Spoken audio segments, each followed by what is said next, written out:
Salam sehat sahabat BDKA. Apakah kalian masih suka main game? Berapa hari kalian bermain game online? Bagaimana dengan Berham? Kamu ingin dapat apa dari permainan ini? Tentu Berham kejar kebahagiaan. Hati-hati, banyak hal yang tidak nyata dalam game. Justru kita mau lari dari kenyataan melalui game. Karena kita tidak mau dibatasi. Bagaimana kita hidup dalam kenyataan yang sejati? Hanya melalui Alkitab, firman Allah. Di sana memaparkan semua kesulitan manusia dan jalan keluarnya. Hari ini kita akan mempelajari seorang yang bernama Amazia.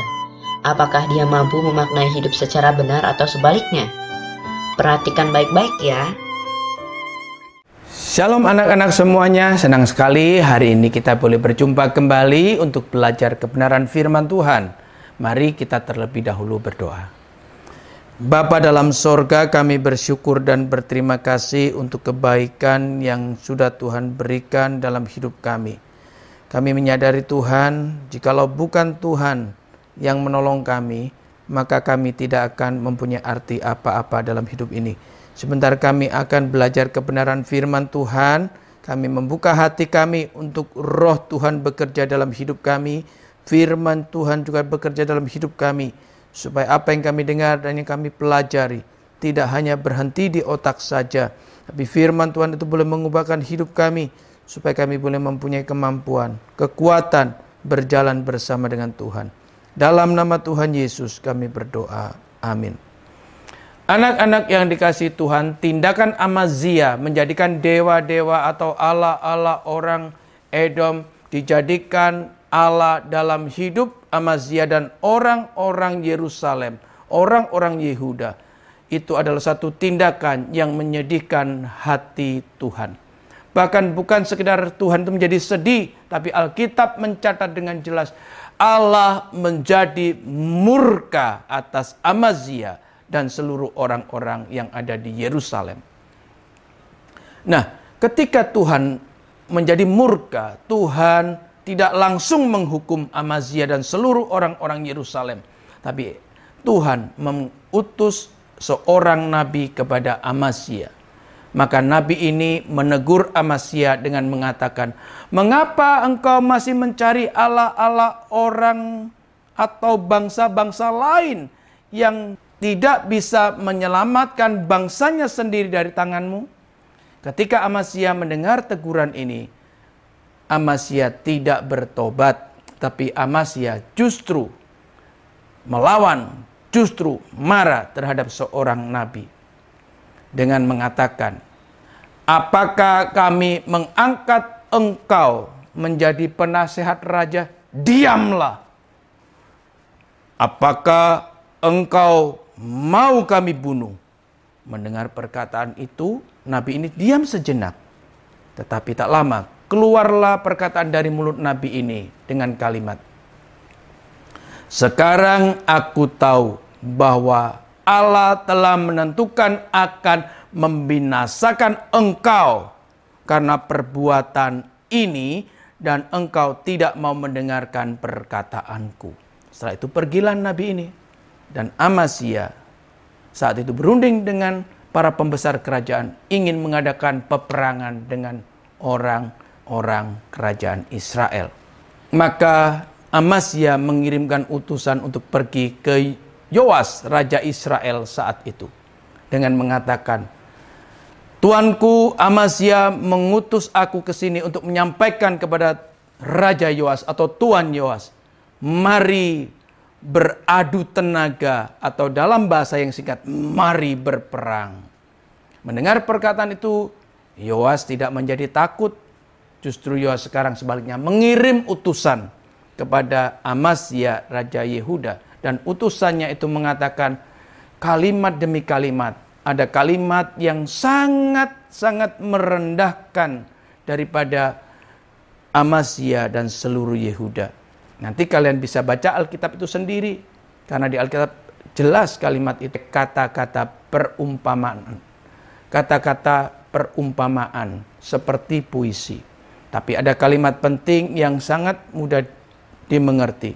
Amazia mengatakan, "Ya, Memang engkau telah mengalahkan Edom, itu sebabnya engkau sekarang menjadi tinggi hati, menjadi merasa kuat. Tetapi kalau engkau bisa mengalahkan Edom, itu adalah cukup merupakan kehormatan buat dirimu. Mengapa engkau menantang malapetaka? Cukuplah kalau engkau tinggal di rumah saja. Karena engkau dan seluruh Yerusalem akan menjadi runtuh. Anak-anak yang dikasihi Tuhan, ini sebenarnya kalimat yang dikeluarkan oleh Yoas adalah kalimat yang dipakai oleh Tuhan untuk menegur Amazia. Tapi Amazia tetap tidak mau menggubris, tidak mau bertobat mendengar perkataan itu dan mengurungkan niatnya untuk berperang melawan Israel. Tetapi Amazia tetap berperang melawan Yoas dan seluruh Israel. Waktu itu Amazia tidak mau mendengarkan atau tidak mau menuruti perkataan daripada Yoas, yang sebenarnya adalah kalimat demi kalimat itu dipakai oleh Tuhan untuk menegur Amazia. Mengapa Amazia tidak bisa menerima teguran itu?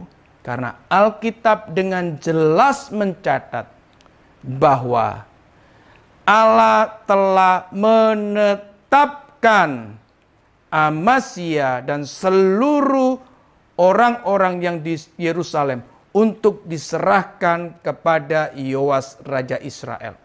Benar, ketika pertempuran terjadi, maka Amazia dan seluruh rakyat Yehuda berhasil dikalahkan oleh Yoas dan pasukan Israel. Apakah hanya berhenti sampai dikalahkan, Amazia ditangkap? Tidak. Alkitab mencatat bahwa tembok Yerusalem yang sepanjang 400 hasta itu, yang diawali dari pintu gerbang Efraim sampai dengan pintu gerbang sudut, berhasil dirobohkan oleh pasukan Yoas. Ini sangat memalukan karena itu merupakan benteng pertahanan. Tidak cukup hanya merobohkan tembok, Alkitab mencatat bahwa harta benda emas dan perak, perkakas-perkakas, peralatan rumah Tuhan, itu semua dirampas oleh Yoas.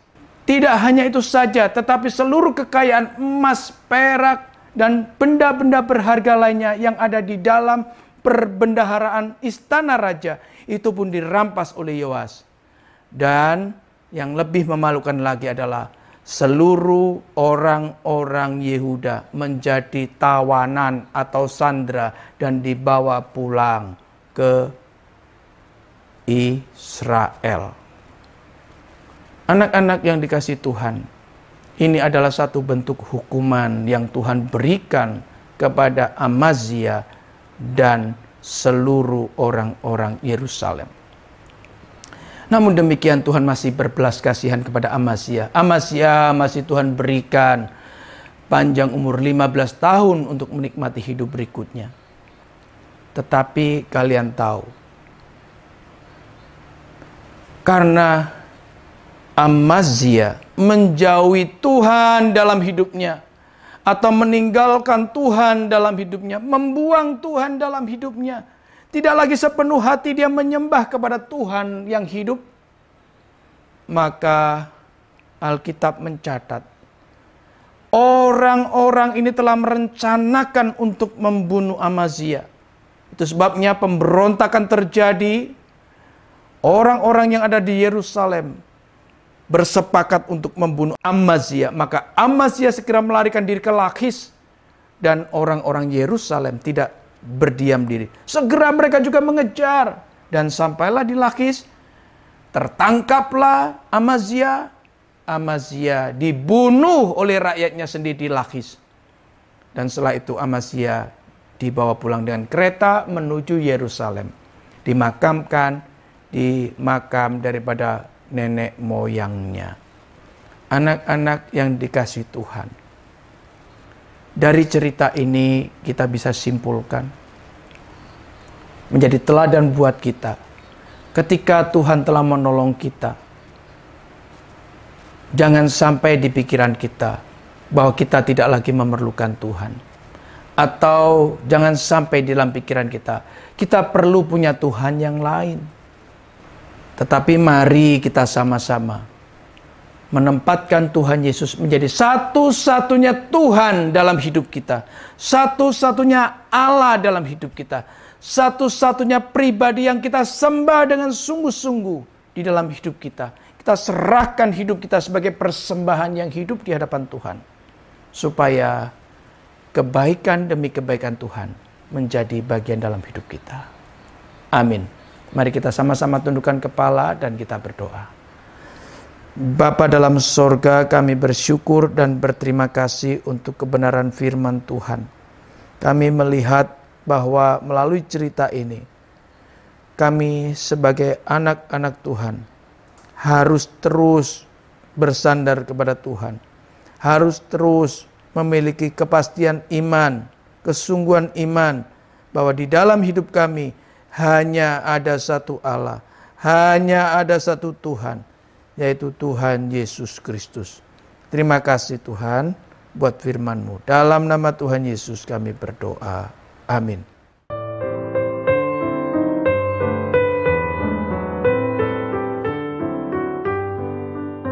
Puji Tuhan, Dia tidak memberi tuntutan dan hukuman yang kelebihan.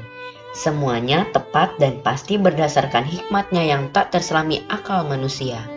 Raja Amazia yang melawan Tuhan tetap mendapat belas kasihan yang besar. Itu pasti karena kita mempunyai kacamata yang benar ya. Kalau enggak belajar firman Tuhan, tentu kita anggap Tuhan jahat. Itu sebabnya mari berlatih terus belajar firman Tuhan.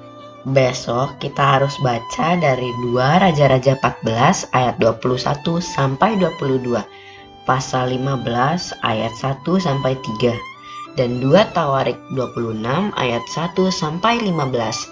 Sampai jumpa.